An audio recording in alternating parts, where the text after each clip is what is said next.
In Escanaba, you would have been hard-pressed to find a more simple, humble, and hard-working man than Irving Houle.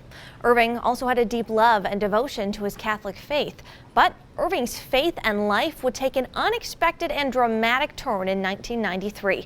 9 on 10's David Leiden and photojournalist William Bly explain in this special report the Irving Houle story. I immediately knew what they were, but I had no explanation for them, and neither did he. It was Holy Thursday night and into Good Friday morning of 1993 when these marks appeared on Irving Houle's hands. Irving had received what's known as the stigmata, or the wounds of Christ. When it first came about, it was very hard. Nobody knew what to do. Church, priests, nobody. We didn't either. Neither did Irv. He was just dumbfounded.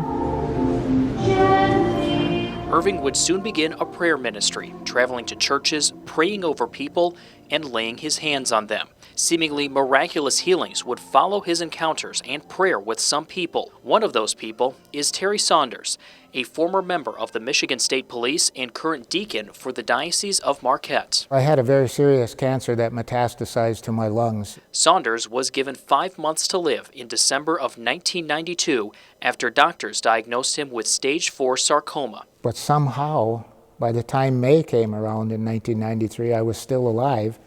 And in June of 1993, they opened up my chest and took out some of the lesions out of my lungs. There had been thousands of them, and they were down now to just 5 or 6 in each lung. They cut those out of my lungs, and they could find no evidence of any cancer. There are a number of other stories just like Terry's. You can see in these pictures and video, people would pack churches just for a chance to be close to Irving.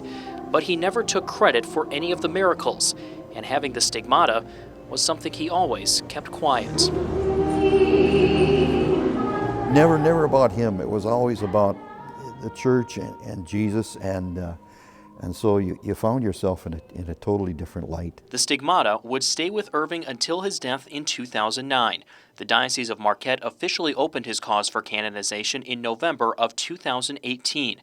That means the Catholic Church will start looking at Irving's life to possibly declare him a saint. I was thinking that was kind of out of our realm, really.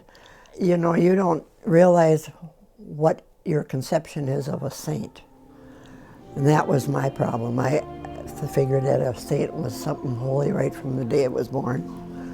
But then you read these lives of the saints, and they all had a little trouble, and then they come to. The church still needs to recognize 2 miracles attributed to Houle that took place after his death to give him the title of saint. I think Irving and his example for the church, showing the dignity of a worker, the importance of family. God wants to hold the sacrament of marriage in a higher elevation. There is no time frame for when the church could declare Irving a saint, but ask anyone who knew him, and they'll tell you that day is coming soon. I know there are people who go to church today and pray and wake up every day and pray because they met Irving Houle. And by meeting Irving Houle, they were introduced to Jesus. In Escanaba, David Leiden, 9 on 10 News.